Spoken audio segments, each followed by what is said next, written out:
Digital Boom 2004 tour is going great. It's just unbelievable the response we're getting to the new songs and the old songs as well. This tour is going to have about 56 shows in about 67 days. It's kind of ridiculous.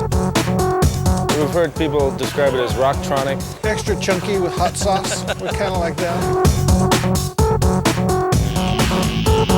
When we go in the studio, we like to hear big beats, hard-driven bass lines, sort of all very impactful, very bombastic. I think that's maybe part of the reason why our music lends itself well to soundtracks and games and things like that, is because we look for emotions right from the sound rather than trying to tell a story with, you know, verses and choruses and things like that. So it works for us pretty well.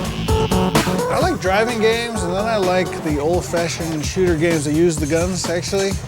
I just like shooting things and shooting people. I like sports games. I love some fighting games because those are short, you know, 2-3 minute fights. You can get anybody back there, you know, even the first-time users can be competitive. Hey, shh.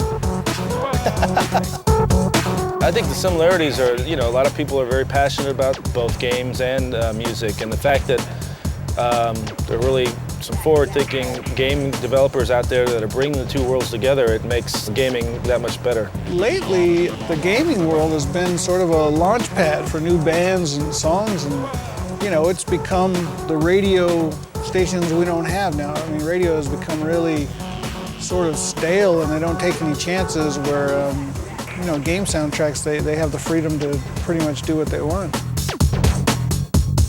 It's really weird on the bus, especially if you try to have any sort of like, you know, like driving games or any sort of things where there's a lot of movement in the game, because the bus is moving and then you get locked into moving and you're kind of, especially after a bucket load of chicken wings, that's, the combination doesn't really help.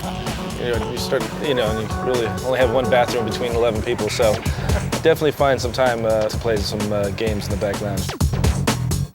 Born Too Slow is the track that the Need for Speed Underground used. It works really, really well. We get a lot of comments about that, about having the music in that game, because it's a real popular game. Took that over to my little brother's house over the holidays, and we sat and played that all day.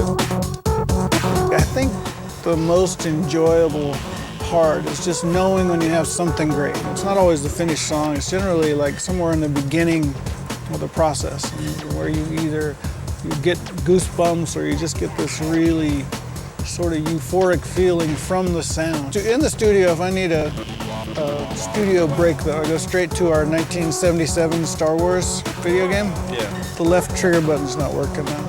Keep doing what you're doing, kids. So if you like what you hear, give us a call. Rock on, gamers.